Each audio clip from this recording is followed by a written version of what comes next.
असलकुम, welcome back to my AIIMS digital universe. I hope you are all fine. आज का blog kitchen की organisation के हवाले से बहुत ही ज़बरदस्त है। स्पेस सेविंग के ऑर्गेनाइजेशन के आइडियाज़ शेयर करूंगी आपके साथ, कैसे छोटे किचन को आप ऑर्गेनाइज कर सकती हैं बहुत ही ब्यूटीफुली। और साथ में आज थोड़ी सी रूटीन शेयर करने वाली हूँ। ये दोपहर का टाइम था और मुझे बनाना था बोनलेस पुलाव। तो उसके लिए जो है वो मैं चिकन मैरिनेट करके रख रही थी। इसके लिए मैं योगर्ट में ही सारे के सारे मसाले मैंने ऐड कर दिए थे। बिरयानी मसाला, इनके जितने भी स्पाइसेस होते हैं बिरयानी के, सबको आती ही है बिरयानी की रेसिपी, वो मैं डाली हूँ, लेकिन बनाऊंगी मैं इसके साथ बोनलेस पुलाव। तो बोनलेस जो चिकन था मेरे पास वो इसी में मैंने ऐड कर दिया था सारा। आज की वीडियो बहुत ही स्पेशल है क्योंकि किचन के काउंटर टॉप को ऑर्गेनाइज करने में बहुत ज़्यादा प्रॉब्लम होती है, इस सेंस में कि अगर आपका किचन छोटा है। मेरा किचन भी छोटा है, मॉड्यूलर तो है, लेकिन काफ़ी ज़्यादा जो है वो स्पेस को मुझे प्रॉब्लम आती है सेव करने में। मैं भी किचन के न्यू आइडियाज़ जो है वो देखती रहती हूँ और कुछ ना कुछ चेंज लाना, कुछ चीज़ों को परचेज़ करना और नए काउंटर टॉप को वेल डेकोर करना बहुत ही ज़्यादा अच्छा लगता है और किसी भी होम मेकर की ये फेवरेट हॉबी होता है। तो साथ ही यही सारा मैं जो है वो मैरिनेट किया हुआ चिकन मैंने जो है बना लिया था पुलाव, और काफ़ी देर मैं नहीं रख सकी थी इसको, हाफ़ एन आवर के लिए ही मैंने रखा था, उससे ही काफ़ी ज़्यादा अच्छा हो जाता है। वैसे तो ज़्यादातर जब भी मैं चिकन वगैरह लाती हूँ तो अच्छी तरह से उनके पैकेट्स बना लेती हूँ, बोनलेस अलग कर लेती हूँ, उसको भी मैरिनेट कर देती हूँ, और जो बोन वाला होता है उसको भी अलग से जो है वो स्पाइसेस लगा कर रख देती हूँ। पता होता है कि इसको सालन बनाना है, इसका पुलाव बनाना है, बिरयानी बनानी है, या कुछ भी शामी वगैरह अगर बनाने हैं। यहाँ पर जो है वो प्याज को मैं बिल्कुल अवॉइड किया था क्योंकि प्याज जो है ना मुझे पुलाव उससे अच्छा ही, उसके बगैर ही अच्छा बन जाता है, और ज़्यादातर जो है मैं नहीं डालती हूँ ना बिरयानी में और ना पुलाव में। यहाँ पर भी मैंने इसमें ऐड नहीं किया था और डायरेक्ट मैंने टमाटर ऐड किए थे बस, क्योंकि लहसुन का पाउडर जो है वो मैं मैरिनेशन में ऐड कर चुकी थी। तो साथ ही जो है वो मैरिनेट हुआ हुआ चिकन डाल दिया था और सारे स्पाइसेस इसी में है। बहुत सिंपल और झटपट बन जाती है ये वाली रेसिपी, और जब भी टाइम कम हो तो आप ये वाला पुलाव जो है वो ज़रूर ट्राई कीजिएगा। तो थोड़ा सा जैसे ही चिकन जो है वो अच्छे से हो गया था तो साथ ही फिर मैं अच्छे से इसको भून लूँगी थोड़ी देर के लिए।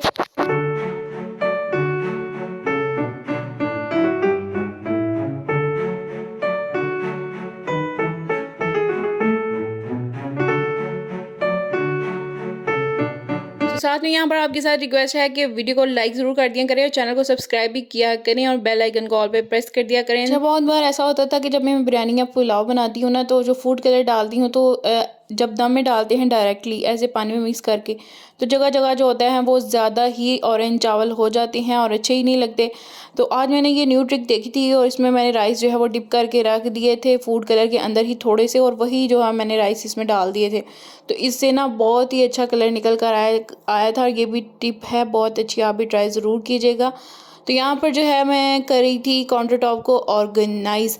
तो सबसे पहले मैंने इसको अच्छे से क्लियर कर लिया था। वॉल्स वाली हैंगिंग्स जो है वो मैंने रहनी दी थी, हुक्स भी, क्योंकि वो प्रॉपर ऑर्गेनाइज ही हैं। यहाँ पर काउंटर टॉप को बिल्कुल क्लियर और क्लीन करने के बाद इस तरह से ये वाला 3 टायर का रैक है प्लास्टिक में, और इसके ऊपर मैं मोस्टली आपने देखा होगा टी कॉफ़ी स्टेशन ही बनाती हूँ। इस पर भी मैंने जो है यहाँ पर जो बड़े मग्स जो है टी कॉफ़ी के वो रखे थे। ये छोटे जार्स हैं जिनके ऊपर मैंने लिखा हुआ है, आपके साथ शेयर भी किया था कि ये कैसे मैंने DIY करके इनके ऊपर लेबलिंग की हुई है। और साथ ही जो है कुछ और टी मग्स जो बड़े वाले हैं वो मिड के कॉर्नर में रखती हूँ, और छोटे वाले जो कप्स होते हैं मोस्टली बच्चे जो है वो चाय वगैरह, अब विंटर्स आ रही हैं तो वो भी लिया करेंगे, तो यहीं पर मैं इनको रख देती हूँ। साथ ही ऊपर की स्पेस में ये रैक जो है ना इतना स्पेस को यूटिलाइज़ करता है, बिल्कुल मिनिमल सा है और छोटी सी जगह में आ जाता है, काउंटर टॉप पर पड़ा हुआ बहुत ही प्यारा लगता है और मल्टी फंक्शनल है, काफ़ी ज़्यादा चीज़ें आप इसके ऊपर रख सकते हैं। यहाँ पर जो है वो ऑयल की ब्रश है बॉटल में, वो मैंने रखा है, साथ में सॉल्ट एंड पेपर रखे हैं। इनकी मोस्टली जो चीज़ें रिक्वायर होती हैं वही मैंने यहाँ पर ऑर्गेनाइज करके रखी हुई हैं। यहाँ पर साथ ही जो है वो कटिंग बोर्ड है मेरे पास, तो वो मैं रख रही हूँ। ये कलरफुल सा है और थोड़ा सा कलरिंग इफेक्ट लेकर आता है, तो मोस्टली मैं इसको सामने ही रखती हूँ, लेकिन अब मैंने थोड़ा सा इसको जगह चेंज की है। थोड़ा सा चीज़ों को चेंज करने से काउंटर टॉप क्लियर भी रहता है, साफ़ रहता है, और चीज़ें हट जाने से वो क्लीन भी हो जाती हैं। यहाँ पर ये मेरे माइक्रोवेव ओवन का जो है वो स्टैंड है, ग्रिल स्टैंड, और इसके ऊपर जो है वो मैं रख रही हूँ केटल। इलेक्ट्रिक केटल और एक तो स्पेस यूटिलाइज़ होगी, इसकी वायर छोटी है तो ईज़िली जो है वो ऊपर तक चली जाएगी और नीचे मैं कुछ और भी रख सकती हूँ, स्पेस बहुत अच्छे से यूटिलाइज़ हो सकेगी। साथ ही जो है वो दूसरी साइड पर आ जाते हैं काउंटर टॉप की, तो मिनिमल सी चीज़ें रखने से एक तो आपको सफाई करने में भी आसानी रहती है और चीज़ें जो हैं वो आसानी से आप हटा के नीचे से साफ़ कर सकते हैं।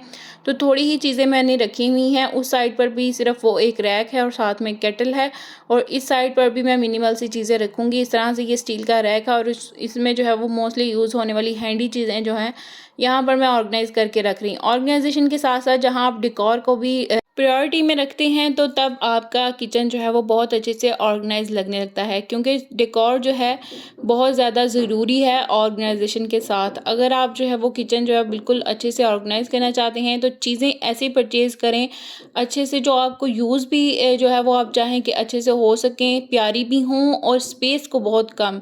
यानी कि 3 रूल्स हैं जो भी आपने किचन काउंटर टॉप की चीज़ें जो है वो ख़रीदनी है।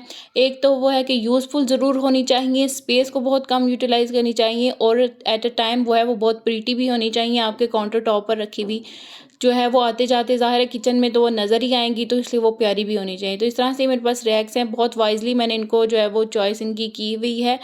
तो टाइम के साथ बहुत ज़्यादा मैंने भी पैसे पहले बर्बाद किए, कुछ चीज़ें जो हैं वो मैंने ऐसे ही ले ली जो बस प्यारी थी, यूज़ नहीं होती थी। तो उसमें भी काफ़ी ज़्यादा जो है वो टाइम टू टाइम आप सीख लेती हैं होम मेकर्स। तो यहाँ पर एक और स्पेस सेविंग आइडियाज़ जनरेट होता है, तो यहाँ पर मैंने एक रखा हुआ है एक रैक, ये भी जो है वो शेल्फ रैक है और उसके नीचे काफ़ी ज़्यादा स्पेस है। तो बड़े कॉफ़ी के मग्स में कुछ रख लेती हूँ या दही वगैरह बनाना हो इसके नीचे वो रख लेती हूँ और ऊपर की साइड पर 2 कटलरी होल्डर मैंने रखे हुए हैं।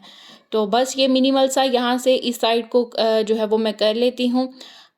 आ जाते हैं ड्रॉअर ऑर्गेनाइजेशन की तरफ। तो इस तरह से ये ड्रॉअर्स हैं, ये भी बहुत हैंडी होते हैं। एक तो ये नीचे की तरफ होते हैं, ईज़िली आप इनमें सब देख सकते हैं कि क्या चीज़ कहाँ पड़ी हुई है।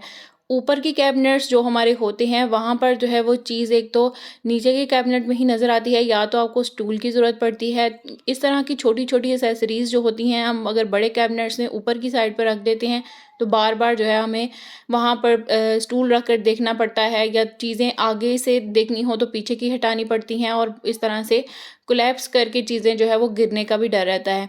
तो इस तरह से मैंने जो है वो छोटी चीज़ें, जिस तरह की ये जार हैं छोटे वाले स्पाइस के, ये मैंने बहुत मुझे रिक्वायर होते हैं क्योंकि इनमें छोटे-छोटे मैंने गरम मसाला पीसा हुआ, इनकी छोटी चीज़ें जो मैंने रिक्वायर रखी हुई हैं वो मैं इसमें रख देती हूँ। कुछ टिश्यू हैं, कुछ ये इस तरह से होल्डर है नैपकिन्स का, कुछ मैंने छोटी जो एयर टाइट जार हैं, मेरी केटल है और जो स्पून्स कटलरी की जितनी रिक्वायर होती है। मैरिनेशन के लिए बॉल्स मुझे चाहिए होती हैं, बहुत फ्रीक्वेंट चाहिए होते हैं, तो वो भी मैंने यहीं पर रखे हुए हैं। तो इस तरह से चीज़ों को स्पेस में यूटिलाइज़ करने के साथ-साथ जो है वो आपके जो है वो काम में भी आनी चाहिए। तो ये वाला ड्रॉअर, उसके ऊपर का ड्रॉअर जो है इसमें सारे के सारे स्पाइस हैं। ये बहुत सारी वीडियोज़ में आपने मेरे साथ देखा होगा, पेंट्री ऑर्गेनाइज़ेशन में भी मैंने आपके साथ शेयर किया था। तो इस तरह से ये वाले जार्स मैंने रखे हुए थे पहले ऊपर के कैबिनेट में, और 2 से 3 मैंने आइडियाज़ भी शेयर किए।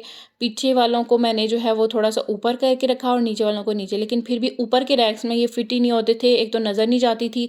इस तरह से ये जो आइडिया मैंने जनरेट किया हुआ है, ये काफ़ी लोगों ने मुझसे पूछा कि आपने ये जो अंदर रखे हुए हैं कार्डबोर्ड, ये कैसे बनाए हुए हैं? तो ये वाला मैंने प्रॉपर आपके साथ वीडियो में शेयर किया हुआ है। कोई भी आपके पास कार्डबोर्ड है तो उसको आप ट्रायंगुलर शेप में सेलो टेप लगाकर सेव कर लेंगे और इस तरह से ये बना लेंगे तो एक ट्रायंगल बन जाती है, और अपने ड्रॉअर के अकॉर्डिंग आपने बनानी है तो उसमें रख लेंगे। 3 मैंने इसमें लगाई हुई हैं वो, और सारे के सारे जार जो हैं वो मैंने इसके ऊपर सेट कर लिए हैं। सब पर नज़र भी जाती है, ईज़िली एक्सेसिबल होते हैं और स्पेस को बहुत ज़्यादा अच्छा जो है वो यूटिलाइज़ किया हुआ है। साथ में ये वाले जार हैं, ये बड़े थोड़े से कुछ पेंट्री जार हैं, कुछ छोटे हैं, प्लास्टिक में हैं, एयर टाइट हैं। यहाँ पर इनको मैंने दालें वगैरह जितनी भी ग्रॉसरी की चीज़ें मोस्टली जो बड़ी क्वांटिटी में मेरे पास होती हैं वो मैंने यहाँ पर रखी हुई हैं। इस साइड की तरफ भी कुछ प्लास्टिक के मैंने जार्स रखे हुए हैं। तो ये मिनिमल सा है मेरा, 2 ही कैबिनेट हैं, एक साइड पर है और दूसरा दूसरी साइड पर।